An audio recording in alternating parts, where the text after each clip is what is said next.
So here's our little break from the really, really cold temperatures that we saw earlier this week, but it sounds like they will return. They will return, and then we've been talking about the other thing that's I coming up know. Sunday I've been night. kind of avoiding talking about it. I'm just going to wait and see what happens. Exactly. The best way, hey, just stick with us. I'm just going to stay in my house and wait and see what happens. Exactly. A lot of people can do that as well and stick with us. We'll continue to update you with the latest. But yeah, we're getting a break from all of it. The cold, any sort of wintry precipitation.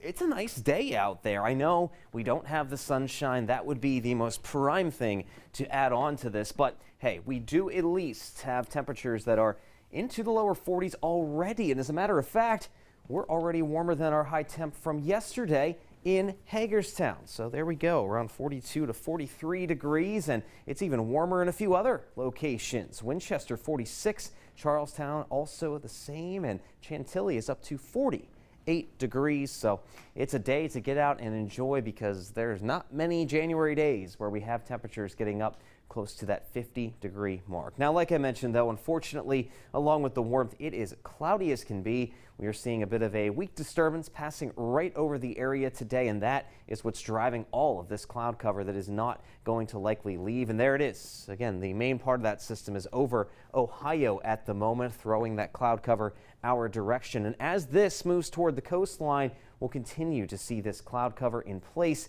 possibly too with a few sprinkles and flurries popping up over the mountains later tonight. But that is pretty much the only precipitation we're going to see. So many of us stay very dry. And then, as Michelle was mentioning, yes, it's our break for now because the next Arctic blast is coming behind that disturbance tomorrow. Northerly winds will really get gusting out there, and we're going to see about a 30-degree temperature drop back down into the teens on Friday night. And that leads us then to the wintry mess that is pretty much going to be here then on Sunday nights. And exact details as far as snowfall amounts, potentially precipitation types, that stuff is still in question at the moment, but you can plan on us being into a messy forecast by Sunday night with all of that different precipitation on the way for our viewing area with this next storm system. But for the time being, we're still good to go. We're looking at fairly quiet conditions, just cloudy out there the rest of your afternoon going into this evening. Notice how right along those mountain ridges we are seeing